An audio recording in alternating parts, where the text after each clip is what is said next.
Today we will start our next topic of our satellite communication, satellite frequency plans and allocation. Satellite communication जब हम करते हैं तब अर्थ base station जो antenna रहता है, बेस स्टेशन में दो एंटेना रहते हैं, एक अर्थ स्टेशन ट्रांसमीटर एंटेना और दूसरा earth station receiving antenna. Transmitting antenna क्या करता है, सैटेलाइट को सिग्नल भेजता है, सैटेलाइट को सिग्नल ट्रांसमिट करता है, और रिसीविंग एंटेना क्या करता है, सैटेलाइट से सिग्नल रिसीव करता है। ठीक है, तो हम जब सैटेलाइट कम्युनिकेशन में जो सिग्नल भेजते हैं तो वो सिग्नल की जो कैरियर फ्रीक्वेंसी रहती है वो डिफरेंट उसके स्लॉट्स रहते हैं, और डिफरेंट जो बैंडविड्थ रहती है उसकी वो डिफरेंट पर्पजेस के लिए हम यूज करते हैं। सेम फ्रीक्वेंसी बैंड हम हर हर हमारा जो पर्पज रहता है, एप्लीकेशंस रहती है, उसके लिए हम यूज नहीं करते। सो डेडिकेटेड फ्रीक्वेंसी बैंड रहते हैं और वो उसी पर्टिकुलर पर्पज के लिए यूज करते हैं। तो हम अभी देखेंगे कि सैटेलाइट के कौन से फ्रीक्वेंसी प्लान्स रहते हैं, फ्रीक्वेंसी बैंड्स रहते हैं, उसका नॉमेनक्लेचर क्या है और उसके एप्लीकेशंस क्या होते हैं। ठीक है, तो range of frequency used for the satellite communication is from 3 to 30 gigahertz. Generally 3 gigahertz to 30 gigahertz ये रेंज में हम सैटेलाइट कम्युनिकेशन में फ्रीक्वेंसी रेंज यूज करते हैं। ओके, ये रेंज को माइक्रोवेव बैंड फ्रीक्वेंसी बोलते हैं। ऑलरेडी हमको मालूम है गीगाहर्ट्ज फ्रीक्वेंसी अगर होती है तो उसे हम माइक्रोवेव फ्रीक्वेंसी बोलते हैं। So due to such high frequency the signal travel through atmosphere and ionosphere without obstruction और एब्सॉर्प्शन और डिफ्लेक्शन। क्या होता है कि हमें मालूम है कि अर्थ के सरफेस से 200 किलोमीटर तक डिफरेंट एटमॉस्फेरिक लेयर होते हैं। वहाँ पे एटमॉस्फेयर होते हैं, डिफरेंट ट्रोपोस्फेयर, स्ट्रोपोस्फेयर। ओके, तो ये जो डिफरेंट लेयर्स रहते हैं, आयनोस्फेयर, तो ये जो लेयर है, ये लेयर क्या करते हैं, इलेक्ट्रोमैग्नेटिक वेव को एब्सॉर्ब करते हैं। ओके, और उसका डिफ्लेक्शन भी करते हैं, उसके बाद उसका ऑब्स्ट्रक्शन भी करते हैं। तो ज्यादा फ्रीक्वेंसी अगर हमने यूज किया, माइक्रोवेव रेंज में अगर हमने फ्रीक्वेंसी यूज किया तो माइक्रोवेव सिग्नल जो रहता है उसकी फ्रीक्वेंसी ज्यादा होने के कारण वो थोड़ा उसकी नॉइस इम्यूनिटी ज्यादा रहती है, वो रोबस्ट रहता है और उसका ज्यादा डिस्ट्रक्शन नहीं होता। इसीलिए हम माइक्रोवेव रेंज में फ्रीक्वेंसी यूज करते हैं सिग्नल की सैटेलाइट कम्युनिकेशन में। ओके, ये सिंपल एक कॉन्सेप्चुअल डायग्राम है। एक्चुअली ये ऐसा ये इम्प्लीमेंट होता है।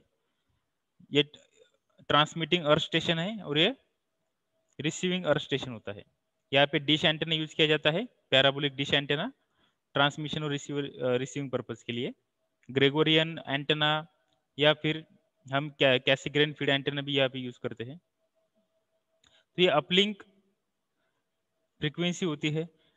ट्रांसमिटिंग एंटेना सिग्नल को ट्रांसमिट करता है अपलिंक फ्रीक्वेंसी में, अपलिंक फ्रीक्वेंसी ज्यादा होती है, और सैटेलाइट उसे रिसीव करता है, सैटेलाइट उस सिग्नल को एम्पलीफाई करता है, फिल्टर करता है, एम्पलीफाई करता है, उसका फ्रीक्वेंसी ट्रांसलेट करता है, और उसको डाउन कन्वर्ट करके, मतलब उसकी फ्रीक्वेंसी कम करके, सैटेलाइट क्या करता है, सैटेलाइट का जो रिसीविंग एंटेना रहता है, ट्रांसमिटिंग एंटेना रहता है, वो उस सिग्नल को ट्रांसमिट करता है फिर अर्थ स्टेशन एंटेना को। कौन सा एंटेना, तो रिसीविंग अर्थ स्टेशन एंटेना। ठीक है, तो ये रिसीविंग अर्थ स्टेशन एंटेना फिर उस सिग्नल को रिसीव करता है। तो ये ट्रांसमिटिंग और रिसीविंग एंटेना अर्थ के किसी भी दो कोने में हो सकते हैं। ठीक है, तो फर्स्ट हम देखेंगे कि अपलिंक फ्रीक्वेंसी क्या रहती है और डाउनलिंक फ्रीक्वेंसी क्या रहती है। तो अपलिंक फ्रीक्वेंसी मतलब क्या, ट्रांसमिटिंग एंटेना ने जो सिग्नल ट्रांसमिट किया है सैटेलाइट को, जिस फ्रीक्वेंसी में वो सिग्नल ट्रांसमिट किया है उस फ्रीक्वेंसी को बोलते हैं अपलिंक फ्रीक्वेंसी। अपलिंक मतलब हमने सिग्नल को अपलिंक कर दिया। अपलिंक कर दिया मतलब ट्रांसमिटिंग अर्थ स्टेशन ने सिग्नल को सैटेलाइट को भेजा, सैटेलाइट ऊपर रहता है इसलिए उसको अपलिंक फ्रीक्वेंसी बोलते हैं। ठीक है, तो अपलिंक फ्रीक्वेंसी मतलब the frequency of the signal which is transmitted by transmitting earth station antenna to the satellite. Okay, and downlink frequency मतलब क्या, it is the frequency of the signal which is transmitted by satellite to the receiving earth station antenna, provided that uplink frequency is higher than the downlink frequency. uplink और downlink frequency ये same नहीं रहती, क्योंकि transmitting और receiving antenna अगर पास में है तो इंटरफेरेंस हो सकता है सिग्नल का, इसीलिए हम वो फ्रीक्वेंसी डिफरेंट रखते हैं। ओके, सो जैसा फिगर में हमने देखा कि माइक्रोवेव रेंज में हम फ्रीक्वेंसी यूज करते हैं। ओके, डेफिनेशन हम देखेंगे अभी उसकी क्या है। The signal is then transmitted up toward the satellite, therefore the frequency of the signal transmitted from earth station to satellite is called uplink frequency.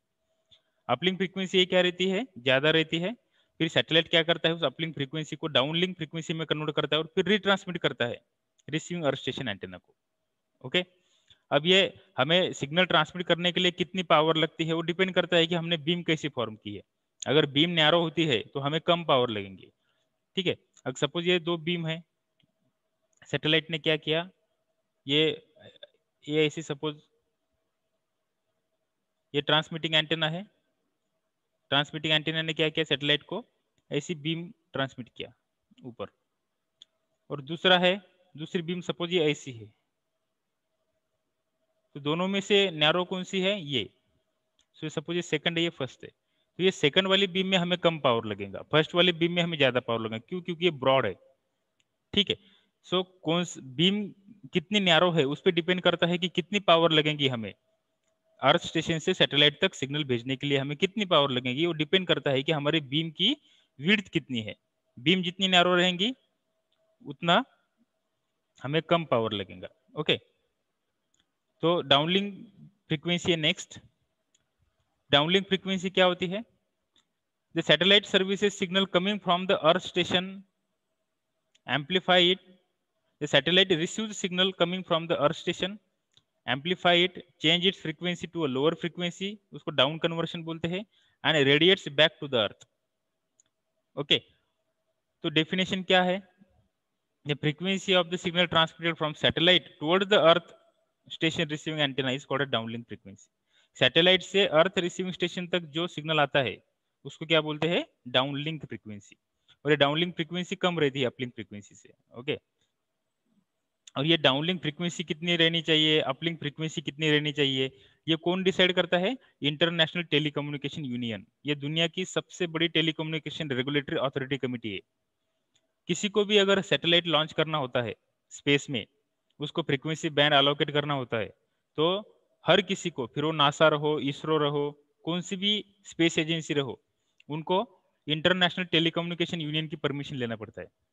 और ये दुनिया की सबसे बड़ी मतलब हाईएस्ट अथॉरिटी है। Okay, why are the uplink and downlink frequencies are different. अब uplink और डाउनलिंक फ्रीक्वेंसी डिफरेंट क्यों रहती है, क्यों रहना चाहिए, उसका रीजन क्या है वो हम देखेंगे। देखो, अपलिंक और downlink frequency different from each other to avoid the interference. मैंने ऑलरेडी आपको बोला कि इंटरफेरेंस अवॉइड करने के लिए अगर सेम फ्रीक्वेंसी में हमने अपलिंक किया और सेम फ्रीक्वेंसी में अगर डाउनलिंक कर रहे हैं, तो वहां पे दो फ्रीक्वेंसी का सेम फ्रीक्वेंसी होने, दो सिग्नल का सेम फ्रीक्वेंसी होने के कारण इंटरफेरेंस हो सकता है, और उस इंटरफेरेंस की वजह से फिर इंफॉर्मेशन लॉस होती है। Okay, and also to prevent oscillation within the satellite. क्या होता है कि जनरली हम सैटेलाइट में एक ही एंटेना ट्रांसमिशन और रिसेप्शन पर्पज के लिए यूज करते हैं, वहां पे हम डुप्लेक्सर यूज करते हैं। तो सेम एंटेना अगर सिग्नल को ट्रांसमिट कर रहा है और वही एंटेना अगर सिग्नल को रिसीव कर रहा है, पहले वो रिसीव करेंगे बाद में ट्रांसमिट करेंगे, तो सेम एंटेना अगर रिसीव कर रहा है और सेम एंटेना अगर ट्रांसमिट कर रहा है और दोनों की फ्रीक्वेंसी अगर सेम रहती है, रिसीविंग सिग्नल की और ट्रांसमिटेड सिग्नल की फ्रीक्वेंसी अगर सेम रहती है, तो सैटेलाइट के अंदर ऑसिलेशंस हो सकता है, और उस ऑसिलेशंस की वजह से क्या होता है, वहां पे कुछ माल फंक्शंस होके सर्किट पे कोई प्रॉब्लम आ सकता है। ओके, तो इसीलिए to prevent oscillation within the satellite हम उसकी फ्रीक्वेंसी अलग रखते हैं, डाउनलिंक की फ्रीक्वेंसी अलग रखते हैं और अपलिंक की फ्रीक्वेंसी अलग रखते हैं। तो uplink frequencies are always higher than the downlink. Uplink frequency ये डाउनलिंक से ऑलवेज कम रहती है, ज्यादा रहती है सॉरी, और डाउनलिंक की कम रहती है। Low frequency band is used to downlink on the downlink to exploit the lower atmospheric losses, thereby minimizing satellite power amplifier requirement। क्या होता है, हम अर्थ स्टेशन पे ज्यादा पावर यूज कर सकते हैं, पर हम सैटेलाइट के साथ ज्यादा पावर नहीं भेज सकते, वहां पे लिमिटेशन है। तो हम ज्यादा फ्रीक्वेंसी का सिग्नल यहाँ पे जनरेट कर सकते हैं अर्थ स्टेशन एंटेना पे, तो वो सिग्नल को एटमॉस्फेरिक जो कुछ हर्डल्स है वो ओवरकम करके उसको सैटेलाइट,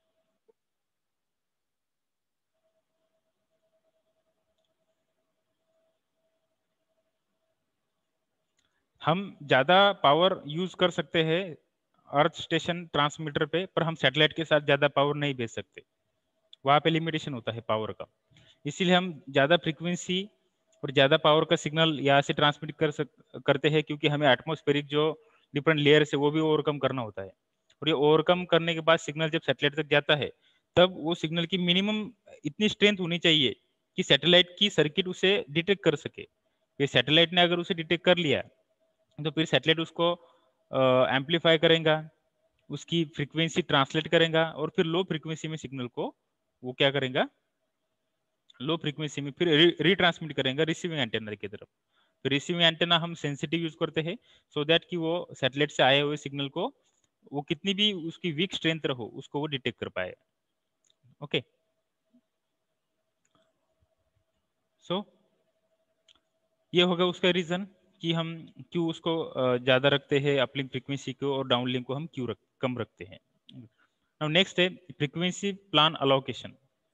अब फ्रीक्वेंसी प्लान अलोकेशन मतलब यहाँ पे हम देखेंगे कि कौन से डिफरेंट फ्रीक्वेंसी बैंड्स रहते हैं और उसकी बैंडविड्थ कितनी रहती है, उसकी लोअर फ्रीक्वेंसी कितनी होती है, हाईएस्ट फ्रीक्वेंसी कितनी होती है, फिर उसकी बैंडविड्थ कितनी होती है, उस बैंडविड्थ को क्या क्या नॉमिनक्लेचर किया है आईटीयू ने मतलब इंटरनेशनल टेलीकम्युनिकेशन यूनियन ने, उसके बाद उसके क्या क्या एप्लीकेशन है वो हम सब देखेंगे अभी इसमें। Different frequency ranges are allocated in satellite communication for different application. देखो different frequency ranges different frequency applications different communication applications को हम अलोकेट करते हैं। ठीक है, the uplink and downlink frequencies for each ranges are different. Uplink और downlink frequency ये तो डिफरेंट होती है, ऑलरेडी मैंने आपको बताया। Frequency plan and allocation given in the table. देखो हम डायरेक्टली ये टेबल में देखेंगे, इस टेबल में सब इंफॉर्मेशन दिया हुआ है। फर्स्ट है ये सीरियल नंबर का कॉलम है, देन फ्रीक्वेंसी बैंड का कॉलम है, अपलिंक फ्रीक्वेंसी का गीगाहर्ट्ज में, डाउनलिंक फ्रीक्वेंसी का भी गीगाहर्ट्ज में है, उसकी बैंडविड्थ मतलब highest frequency minus lowest frequency ये जो डिफरेंस है उसको बैंडविड्थ बोलते हैं, वो भी गीगाहर्ट्ज में होगा, और बाद में उसका एप्लीकेशंस।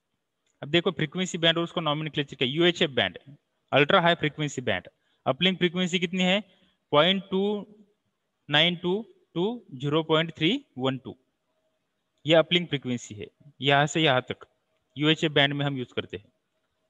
डाउनलिंक फ्रीक्वेंसी होते हैं 0.25 टू 0.27 गीगाहर्ट्ज में, और दोनों की बैंडविड्थ होती है 0.02 गीगाहर्ट्ज मतलब 20 मेगाहर्ट्ज। अगर हमने उसको मेगाहर्ट्ज में कन्वर्ट किया तो वो होता है 20 मेगाहर्ट्ज, और ये हम यूज करते हैं मिलिट्री एप्लीकेशन के लिए। फिर होता है एस बैंड। एस बैंड की अपलिंक फ्रीक्वेंसी होती है 3.2 टू 3.7 गीगाहर्ट्ज, डाउनलिंक फ्रीक्वेंसी होती है 1.8 टू 2.3 गीगाहर्ट्ज, और उसकी बैंडविड्थ होती है 0.5 गीगाहर्ट्ज। 0.5 गीगाहर्ट्ज मतलब 500 मेगाहर्ट्ज।